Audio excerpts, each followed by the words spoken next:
I felt fine, then I fell. Don't miss these 5 silent danger signs. Have you ever had one of those moments where you reach for something on the floor or step off a curb, and suddenly you wobble a little more than you expected? Maybe you catch yourself, maybe you don't. But afterward, you think, that was strange. I used to be steadier than this. It sneaks up on us, doesn't it? One day you're moving around just fine, and the next, you're noticing little things, your balance isn't quite what it was, or you tire out a bit faster doing things that never used to be a problem. But here's the thing, most of us brush it off. I'm just tired today. I didn't sleep well. Or, the classic, well, I am getting older. But what if those small signs are actually your body's way of waving a little red flag? Not to scare you, but to say, hey, I need a little attention here. Because the truth is, falls don't usually happen out of nowhere. They often come after a string of little warnings we're just not used to looking for. That's what we're going to talk about today. Because I want you to feel strong, safe, and confident in your body, not just today, but years from now. So let's talk about 5 sneaky signs your body might not be as strong as you think it is, and what you can do about them. Let me start with a story. A friend of mine, Carol, she's 68, called me one afternoon. She'd just gotten back from a walk around the block. Nothing intense, just a normal stroll. But halfway through, she said she had to stop and sit on someone's front steps because her legs felt shaky. I don't know what's going on, she told me. I used to walk 2 miles every morning. Now here's the first sign, fatigue during everyday movement. I'm not talking about running marathons here. I'm talking about feeling winded or shaky after simple things, walking around the grocery store, standing while cooking, or doing a bit of laundry. When your muscles aren't getting the support they need, your body starts working overtime just to keep up. That tired, drained feeling? It's not just aging, it might be your muscles telling you they're not as strong as they once were.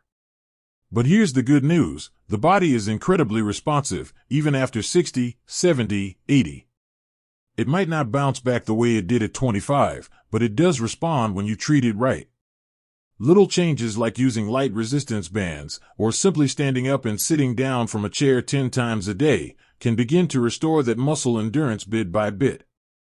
Now, let me ask you something else. Have you noticed you're holding onto things more often lately? Maybe it's the arm of a chair when you stand, or a wall when you walk around a tight corner. This brings us to the second sign, subtle changes in balance.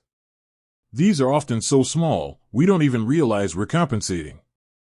That little reach for a counter, or slowing down before turning, may feel like nothing. But it's your body quietly adjusting for a loss of stability. Balance is one of those things we take for granted until it's gone. But it's also one of the things we can improve the fastest with just a few minutes a day. Try this next time you're brushing your teeth, stand on one leg. Even if you need to hold the sink at first, you're already training your brain and body to work together. Over time, you'll notice you're not reaching for support quite as often. Carol, from earlier? She started doing that simple balance trick every morning and added 5 minutes of light stretching in the evening. Within 2 weeks, she told me she was walking farther and feeling steadier. She hadn't added hours to her routine, just a few mindful moments a day. But sometimes it's not what we notice, we don't always realize we're compensating. Sometimes, the third sign isn't something we feel in our legs or arms, it shows up in the way we move. Have you noticed you're walking a little differently lately? Maybe your stride is shorter, or you're not lifting your feet as high. This kind of change might feel like a natural part of slowing down, but it can also be your body adapting to weaker muscles or reduced joint stability. You might catch yourself shuffling a bit. And when we shuffle, that's when we're most likely to trip on a rug, a curb, a garden hose. The irony is, the slower and more careful we try to be, the more risk we sometimes create. So instead of slowing down out of fear, let's work on moving with confidence. Practicing a simple heel-to-toe walk in a hallway or along the kitchen counter can help retrain your gait. And over time, you'll notice your steps feel more purposeful, more natural. One woman I spoke with said she didn't realize how much her walking had changed until she saw a video her granddaughter took of her playing in the backyard. She said, "That can't be me. I look like I'm about to tip over." And yet, that's how it happens. Quietly.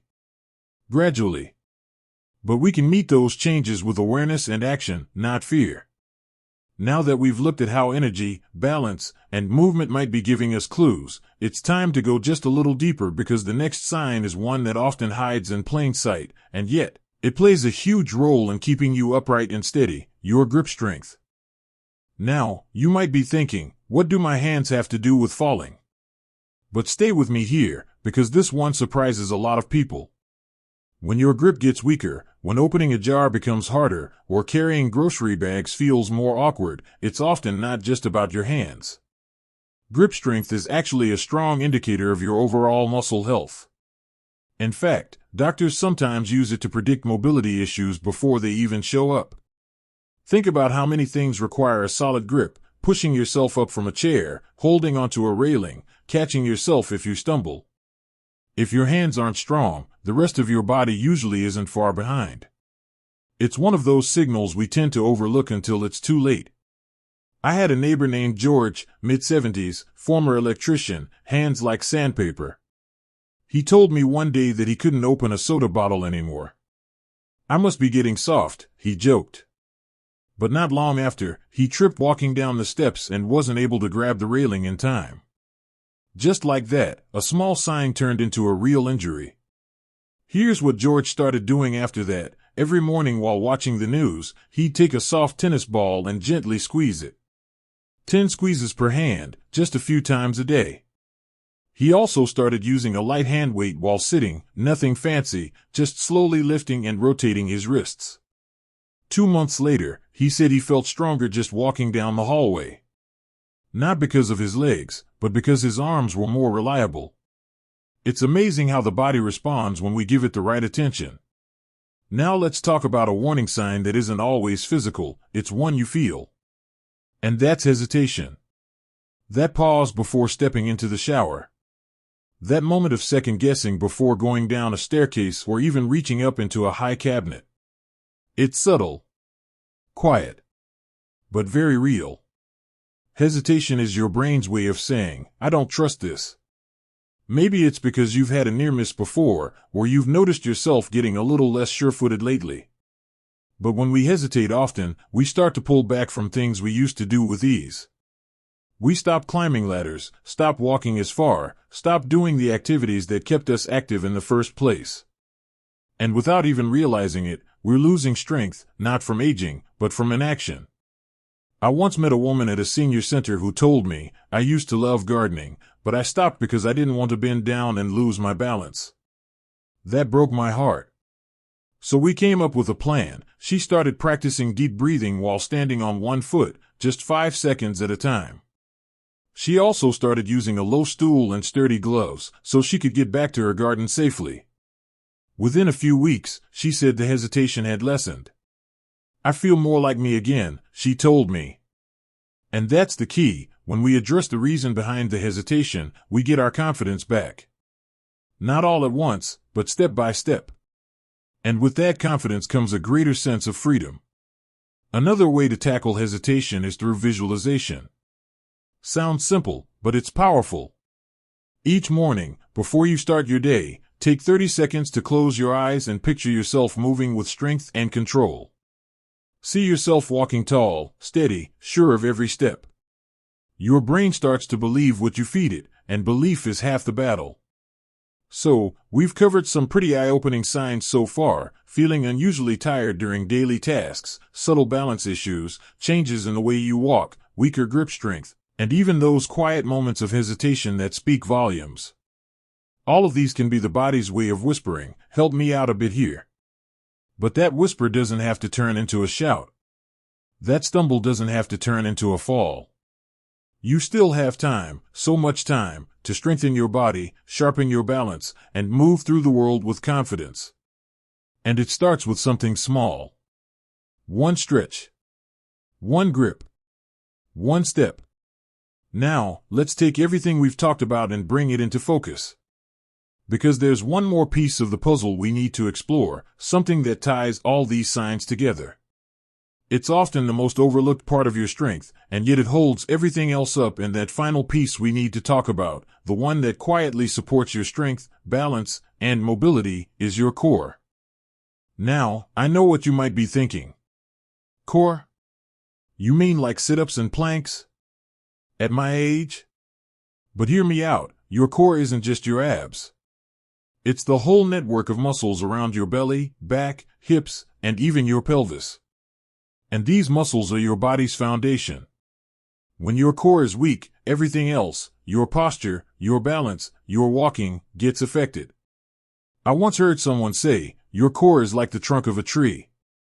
If it's strong, the branches can sway, but the tree stays standing. I love that image. Because that's what your core does for you. It helps you stay upright when you trip, bend over safely when you need to pick something up, and stand tall without tiring out. The problem is, core weakness doesn't always announce itself loudly. Sometimes it just shows up as back pain that seems to hang around. Or maybe you find yourself leaning on furniture when you stand for too long. Or getting winded after carrying a laundry basket. These are all quiet signs that your center of gravity isn't getting the support it needs. I met a gentleman named Tom at a community class once. He was 72 and had always considered himself pretty active. But he told me he felt like he was folding inward, his shoulders hunched more, and his back ached after standing for too long. We tried something very simple together. Sitting on the edge of a sturdy chair, feet flat on the ground, hands across his chest, and then gently leaning back just an inch or two, and holding. No weights, no big movements. Just a small, controlled challenge for those deep core muscles. After a few weeks of practicing that and some light pelvic tilts while lying down, Tom started standing taller. And not only did his back feel better, but he also said he felt more confident walking on uneven ground. That's the magic of a stronger core. It works quietly in the background, but the results show up everywhere. Now, I want to take a moment to remind you, if any of these signs feel familiar, that doesn't mean you've failed or you're broken. It means your body's been trying to tell you something. And now, you're listening. That alone is powerful. Because awareness is the first step to real change. The good news is, you don't need to do anything extreme. No fancy gym. No expensive equipment. Just consistent, gentle movements, a few times a week, tailored to you. Start with what you can do. If that's standing from your chair a few extra times a day, that's a win. If it's walking a bit farther down the driveway than usual, that's a win. Every little bit counts, and your body responds faster than you think. One of my favorite moments is when someone tells me they didn't realize how not strong they felt until they started feeling strong again. That shift is everything. It's not just physical, it's emotional, even spiritual. Because when you feel strong, you move through the world differently. You say yes more. You feel safer doing the things you love. You live with less fear. I want you to imagine something for a moment. Picture yourself 6 months from now. You're stepping into the shower without hesitation. You're walking across the grass to greet a friend without a second thought. You're bending over to tie your shoes with ease. You're steady. You're confident. You're not worried about falling, you're focused on living. That version of you? It's not far away. It starts with listening to your body. With noticing those small signs and choosing to act. Not later. Not someday. But now. So if you've been feeling more tired lately, if your steps feel shorter, if your hands don't grip quite the way they used to, or if you've caught yourself hesitating before a movement that used to be second nature, please don't ignore it. Those are your signals. Not warnings of decline, but invitations. Invitations to rebuild, to restore, and to reclaim your strength. And remember, strength doesn't mean you have to run marathons or lift heavy weights. Strength means independence. It means confidence. It means freedom. If this message resonated with you, I'd love to hear about it in the comments below. What have you noticed in your own body lately? What small change are you ready to make today? If you found this video helpful, please give it a thumbs up and share it with a friend who might need to hear it too. And if you're not already subscribed, hit that button. We've got more gentle, practical health tips coming your way every week, designed especially for you. Thank you so much for spending your time with me today. I hope you walk away from this feeling just a little more aware, a little more inspired, and a whole lot more hopeful. Because no matter your age, your best, strongest days can still be ahead of you. Here's to living your life with strength, stability, and joy at every step of the journey. You've got this.